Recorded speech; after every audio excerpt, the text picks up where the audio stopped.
Tailypo. Old Bill Smith lived in a nice little cabin way back in the woods in the North Georgia mountains. He lived there with his 3 best friends, his dogs I Know, You Know, and Comptico Calico. What more could a man ask for? Don't get me wrong, it was tough living. During the warm months, Smitty had no problem catching as much small game as he needed. But the colder months proved to be a little more difficult to keep his stomach full. Well, it was on one of those cold, wintry nights that Smitty went out to his storage shed to see what he could find for dinner. All he found was a small piece of fat back meat and a handful of rice. There was too much snow on the ground to walk the 25 miles to the store, so he had to make do with what he had. He ate the fat back and a little of the rice, but he gave most of the rice and the water he had boiled the meat in to his dogs. After all, they had to eat too. He called out, I know, you know, Comptico Calico. Come on, doggies, and get you some of this here dinner. And those dogs came running in as fast as they could and lapped up all of that rice mixture. Smitty was still a little hungry, but there wasn't much he could do about that. So, despite the protests of his grumbling stomach, Smitty stoked the fire in the fireplace to keep the cabin warm, and he went to bed. The sound of the wind blowing around, and in some places through the tiny cabin, had almost lulled Smitty to sleep when he heard something. He opened his eyes and saw a shadow on the wall. He eased out of bed and tiptoed into the other room. There he saw the oddest-looking creature he had ever seen. It was short and stubby with pointed ears and short, fat feet with long claws, and it had a long, bushy tail. There were no open doors or windows, so Smitty was confused as to how the funny-looking thing had gotten in. Smitty quietly picked up his axe, crept over to the odd creature, who was devouring an insect of some sort, raised his axe, and came down squarely on the creature's tail. Smitty turned to catch the varmint, but he was too quick. It hurriedly escaped through the wall. So Smitty was left standing there with a long, bushy tail and a blood-laden axe in his hand, and no sign of the funny-looking creature. Smitty was about to throw that old tail out the door when his growling stomach reminded him of how hungry he was. So he took that tail, cleaned it, cooked it with some of the herbs from his garden that he had stored away, and ate it. It didn't taste that bad. Why, it kind of tasted like chicken. With his stomach finally full, Smitty got back into his warm, cozy bed. Smitty had just drifted off into a deep sleep when a strange sound awakened him. It sounded like something trying to scratch its way into the cabin, perhaps a raccoon. Smitty knew that if he stayed real quiet, it would probably go away. So he stayed as quiet as he could. But then he heard a strange, otherworldly voice which hissed, Tailypo, I want my Tailypo. Smitty thought it was the wind playing tricks on his ears, but he heard it again. Tailypo, Tailypo, I want my Tailypo. Smitty jumped out of bed, flung open the door, and called out to his dogs, I know, you know, Comptico Calico, come on over here and see what's making that noise. The dogs came running, barking and sniffing around, but they didn't find anything at all. So Smitty put the dogs back outside and went back to bed. Sleep had just eased itself into Smitty's body when he heard the voice again. This time the scratching sounded like it was at the window. Whatever it was, it really, really wanted to get in. But the scratching seemed to be on 2 walls at one time. Smitty called out, Hey! Hey! Hey! Who's that at my door? Go away from here!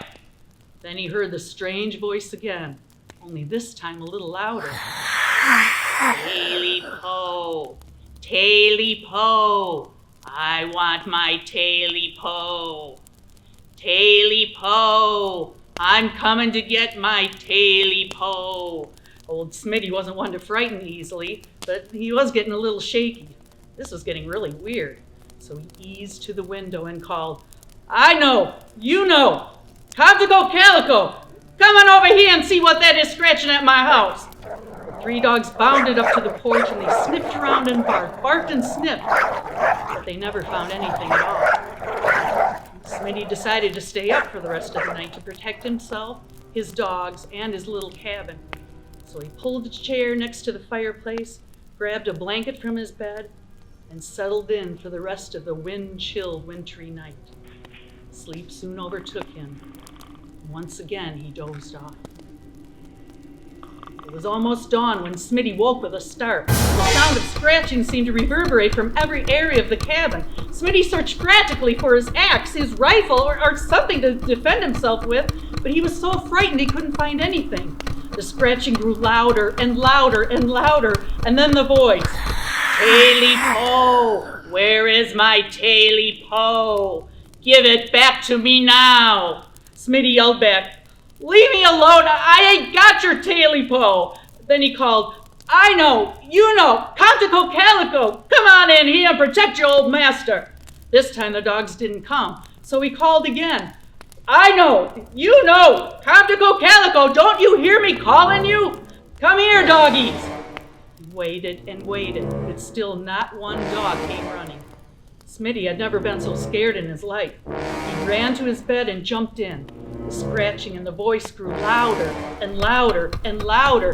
Smitty yelled back as loud as he could, "I ain't got no Tailypo, so why don't you leave me alone and go on about your business? I ain't never heard nobody or nothing. Just leave me alone." The scratching seemed to be inside the house now, and his voice was so loud it was deafening. "Tailypo! You took my Tailypo, and now I'm back to get it. Give it to me now." Smitty pulled the cover up over his head and stayed as quiet as he could, but the scratching was now in his room. "Tailypo! You better give me back my Tailypo." Smitty then felt the same thing scratching up the bottom of the bed and onto the cover. Smitty eased the cover down to see what was steadily approaching. Then he saw it, a short, stubby creature with pointed ears, fat feet, with long claws, and bloodshot red eyes that glowed in the dark. Eyes that seemed to burn straight through Smitty.